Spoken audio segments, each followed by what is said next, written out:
Hello, Stampin' Buddies. Late Night Lori is wee hours of the morning Lori again. It is officially Wednesday, and it's after midnight. It's almost 1 in the morning. But I've been putzing, getting some cards ready and reorganizing part of my studio. And before you know it, it's like time when a lot of people are in bed.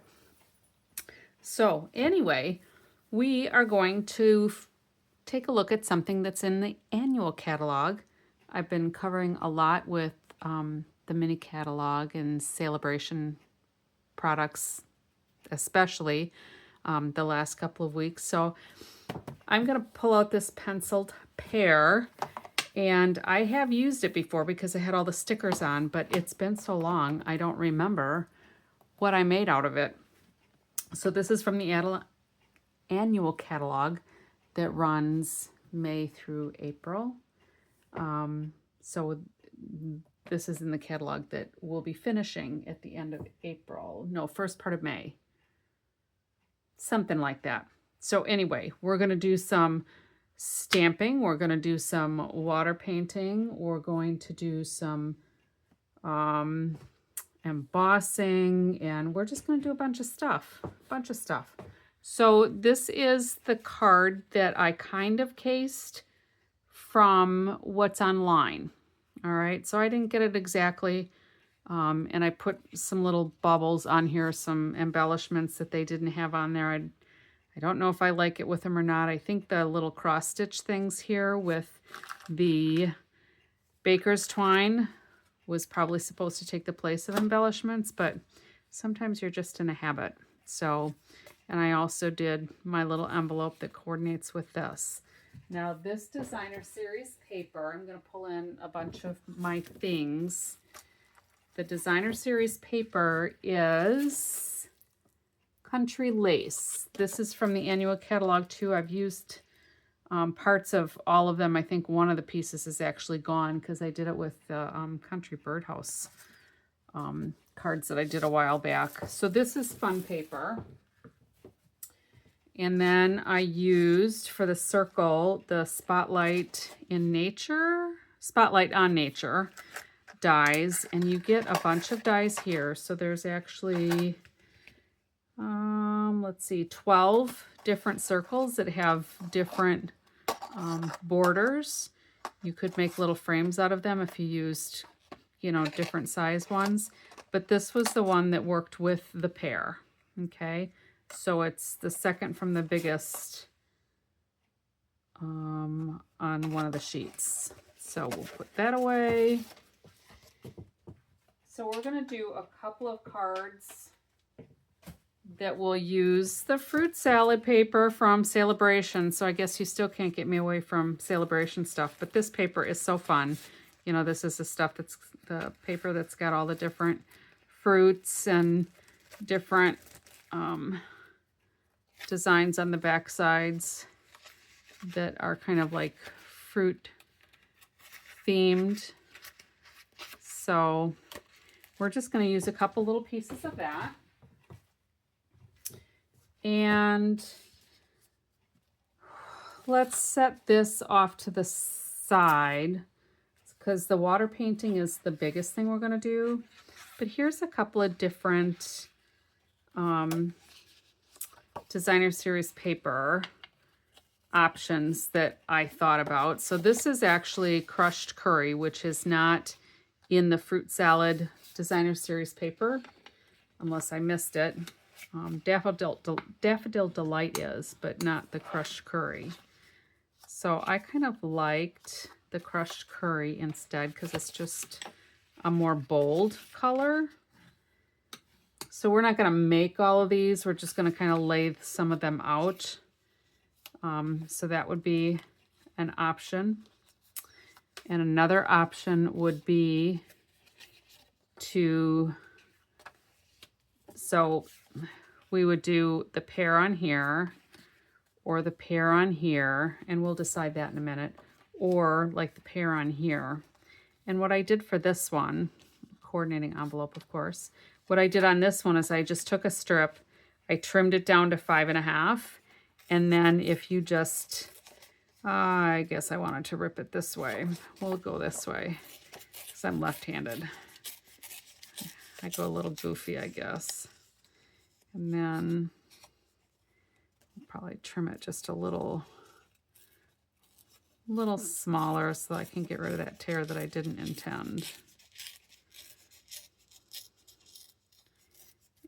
And we'll get rid of that scrap because we won't need it. But then this one, I can just flip it over and adjust this to my liking.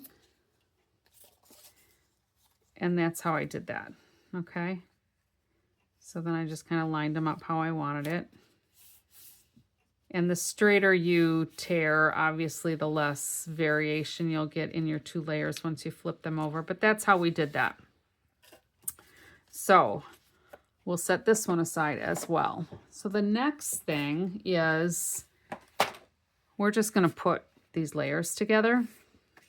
And I wanted to kind of show you a little technique with the baker's twine. Who knew that we would sew when we do cards, right? So if we want to do this layer, I'm going to go ahead and put a little of this multi-purpose glue on here. And if we're going to offset this a little bit, kind of like so. Has anybody wondered why we call this a piercing mat when all we seem to do is stamp on it? We're actually going to pierce on it. Okay, so if I have my circle somewhere,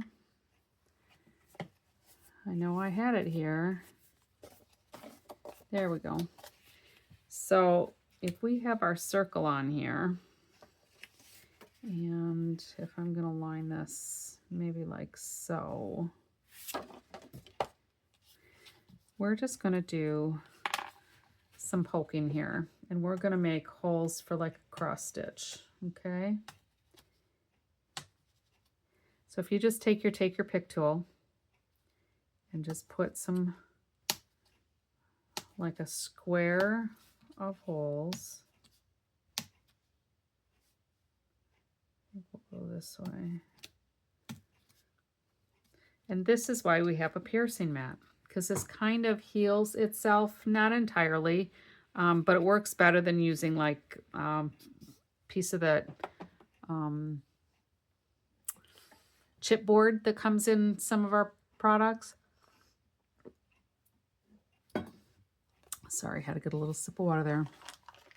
So then we can set this circle aside for a second. With our twine, I mentioned this a few days ago, but when I have baker's twine or linen thread that comes on a roll like this, I usually try to put a hole in my baggie, like this one. The black one is not coming through, but you can see that there's a hole in here. Normally I would have them all pulled through, but when I pull this now, you can see my spool is not going to go rolling all over the house. Okay, so that's what I do with that. A little avalanche here because I missed my container for the scissors. We'll get that out of the way. So all we're going to do here now is a little cross stitch, and then we're going to knot these. Okay, so this will be quick, relatively quick.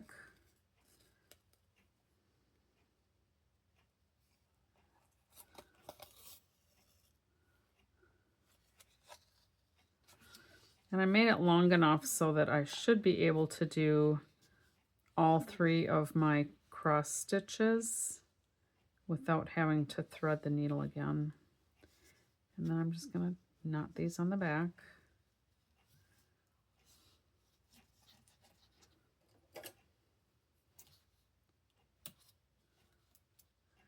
And we'll do the next one and the next one.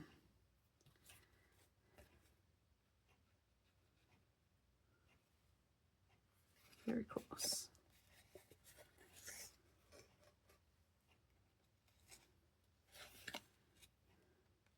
I thought this was kind of a fun idea. It's certainly not something I would have ever thought up on my own. But I might remember it now. You know, having done it on this card, it's kind of fun. It's got a fun look to it. Might have made that one a little short to get my knot going here. But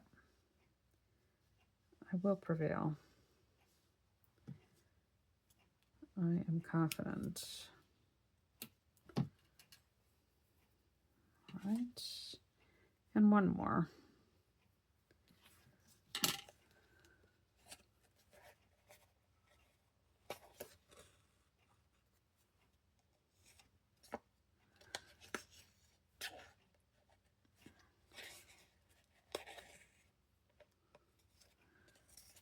So that should be pretty cute.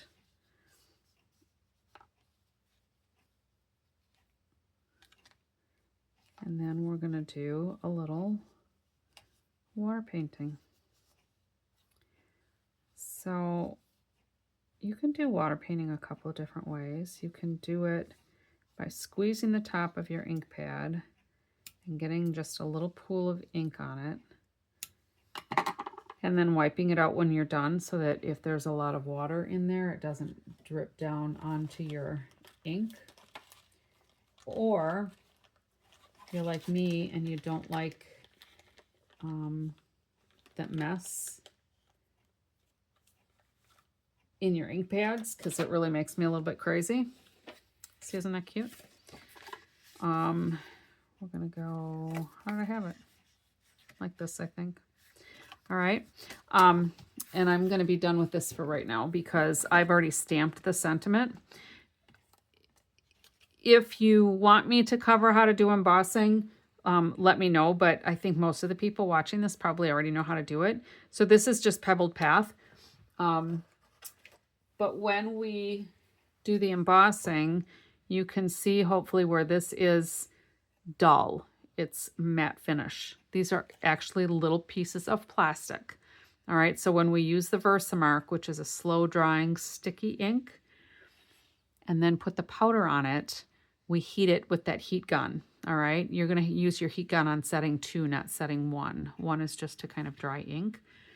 And I usually heat mine from the back because then I can watch as it gets all shiny. Hopefully you can see this when it's fully embossed. Now with this one, if I were to rub that, all of those pieces of plastic would come off. So I just wanted to kind of show that. And this one I just kind of ripped off the edge so it kind of matches like here. If I wanted to use it on this one, it would be ripped. So we're going to set that over there. So let's do some stamping. All right. Since we're doing watercoloring, we want to use StazOn. If we used Memento, because that's a water-based ink, if you use water painting, you're going to dilute that Memento ink and you're going to smear it all. All right. StazOn basically needs a solvent to smear it. So if you used your alcohol blends, it would probably bleed or run. All right. But if we're using water with this, we'll be good to go. All right. So StazOn has this extra cover on here. Make sure you keep this. All right. And it smells wonderful to me. It smells like almonds. All right. Not that that really matters or affects what we're doing, but at least you know if you can smell something, you know you're using something other than your Memento, because the Memento doesn't really have a smell. And I store these upside down, of course. Okay. So let's go ahead and stamp our pear in the center. Hopefully I didn't smear it by swirling it around on my glass mat. No, Perfect. So when you're using StazOn, obviously since it needs a solvent, cleaning it with water is not going to be enough. You want to get StazOn cleaner. And I don't know if this is how the bottles look anymore. I've had this for quite a while. But all I do is I put a little bit on here. All right. And then I take the paper towel and I clean the sponge on the top. So I get most of the ink off of there. And then I can blot up most of this. And then all I have to do is run it under the sink, under the water, and it'll be clean.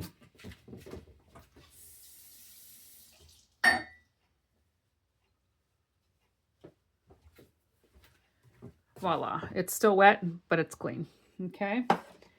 So let's get on to our water painting.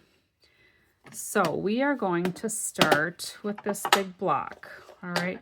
You could, oh, I was trying to explain. You can use your ink pads, and if you squish them and then leave a blot of ink on the inside, some people do that, but it makes me a little crazy, so I don't. What I like to do is take my ink, and I probably need to re-ink this one because it's not super wet, all right? So I like to blot it on a block, and then when I use my water painter, then I can just pick it up off of my block, and then it rinses really nice into the sink, all right? And we are also going to use a couple of greens. So I have Old Olive, and because I'm using a bigger block, I can do multiple colors here, and we should be fine. We don't need a whole lot.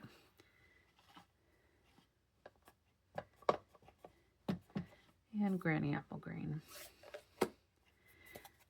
I don't know if you notice this. These are color coaches, and it tells you the color of your ink pad. Like this is Granny Apple Green, and it tells you colors that it coordinates with well. So if you're ever looking for some inspiration for, oh, what color do I put together? These are available. Check with your demonstrator if you don't have those. All right. So back to the card. Since I'm using multiple colors, I could take my brush. There are little push marks on here on both sides. It says push, and you can drip your water in there. Since I'm using multiple colors and I'm going to want to change them, I use a little cup of water. It's just a little bit faster, more efficient. All right. So I am going to start with the crushed curry, and we're just going to paint this around the edge. Now you're not going to see a big difference here with the water painting between the crushed curry and the Daffodil Delight. And then I can just blot it off too. You won't see a big difference between the Daffodil Delight and the crushed curry on here, but there was a big difference with the cardstock. I kind of wanted the darker around here to help with some shadowing. So you can see this goes pretty fast. And the way the stamp was designed to look like a sketch, I mean, you look like an artist. You're a flippin' artist. So let's do the garden green, I guess. Isn't that pretty? This was one of the techniques that I did with my team leader before I joined that just kind of cinched the deal for me. It's like, oh yeah, I think I want to join. So then I'm going to do the Old Olive, and I'm going to put quite a bit of water in here because I kind of want to lighten it up.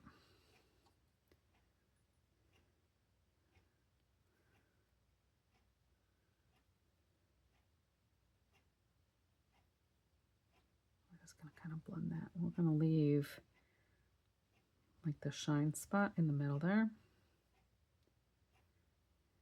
Yeah, we can use some yellow in here too. Kind of mix with those greens.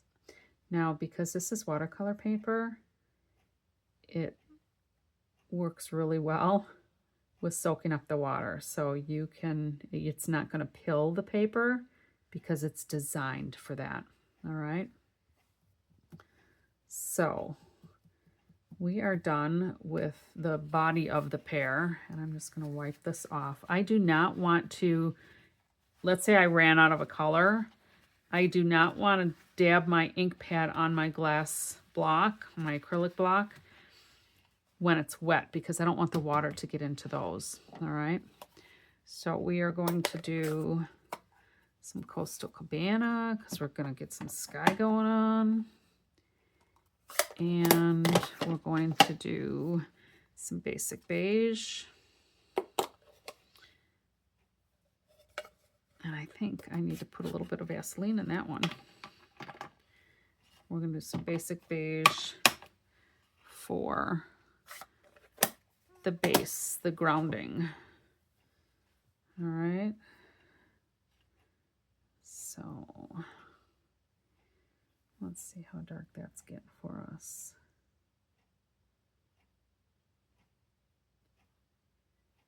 And the basic beige, like the Sahara sand that we used to have, almost has like a greenish hue to it.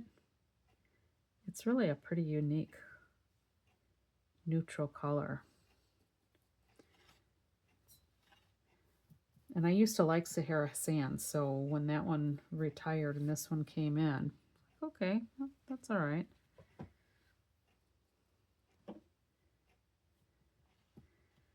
So I want to add quite a bit of water to this too, because on my first card, I thought that the Coastal Cabana got kind of dark, but when it dried, it's actually lighter. It's looking pretty good. I'm just gonna randomly put that on there. It doesn't need to cover the whole thing. I want it to look casual, I guess. Kind of like that. And my leaf got a little too green around here, or too yellow. So I obviously had just a little too much water there. So I think what I'm going to try to do is maybe add some blue there to camouflage it a little bit. It doesn't usually happen, but I was pretty heavy on the water apparently. There, it'll look like a painting. And then if there's places that you think are too dark, or you've got lines showing, you can just kind of squiggle your brush in there and dilute it. All right, so you rinse that off, brushed it until it's coming out clean. This I can rinse under the faucet a little bit, but I don't need to do that right this minute. And we'll just put our paper towel in there. And then we can decide how we want our card to look. So we'll assume that I'm going to do those little cross stitches on here.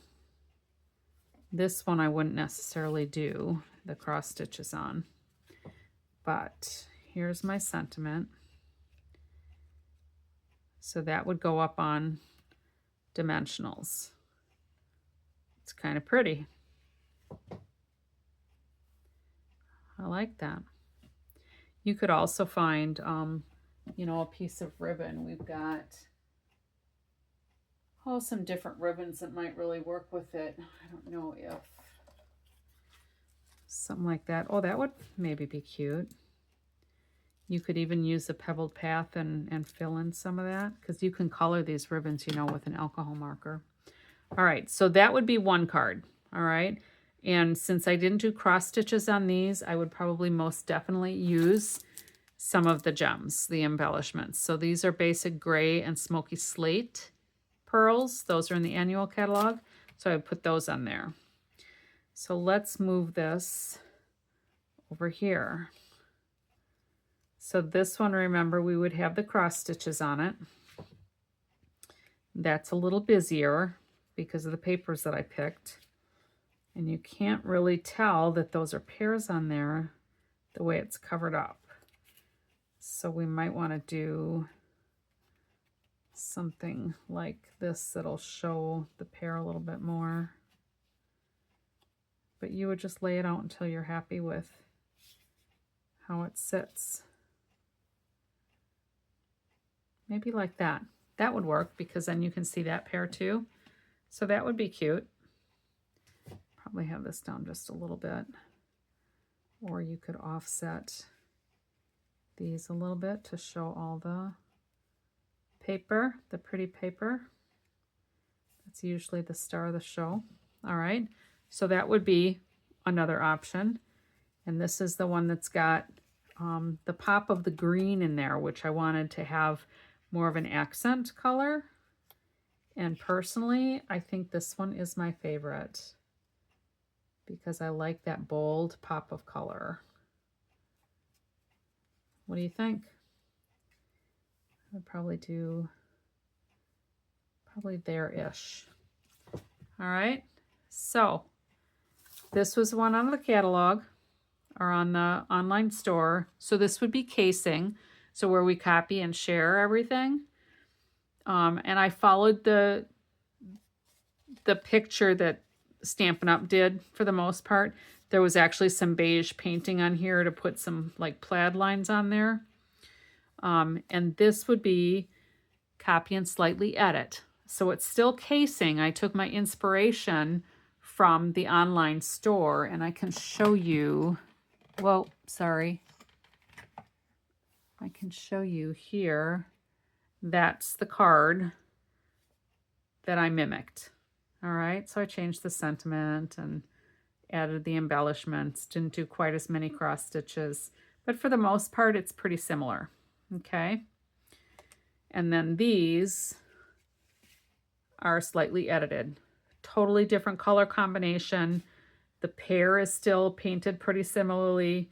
The sentiment is still done pretty similar, and the layout. So that's how I got my inspiration.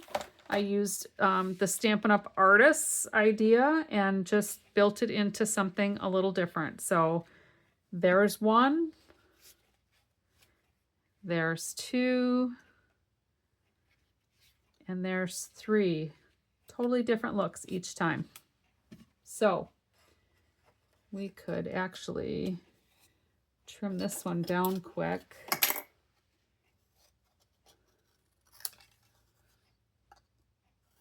And we could have a little better idea of what it would look like.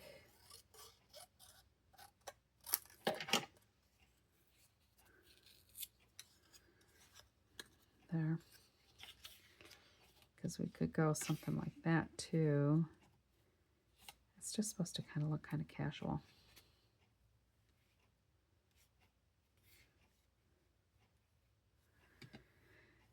Oh, so there you go. That's all I got.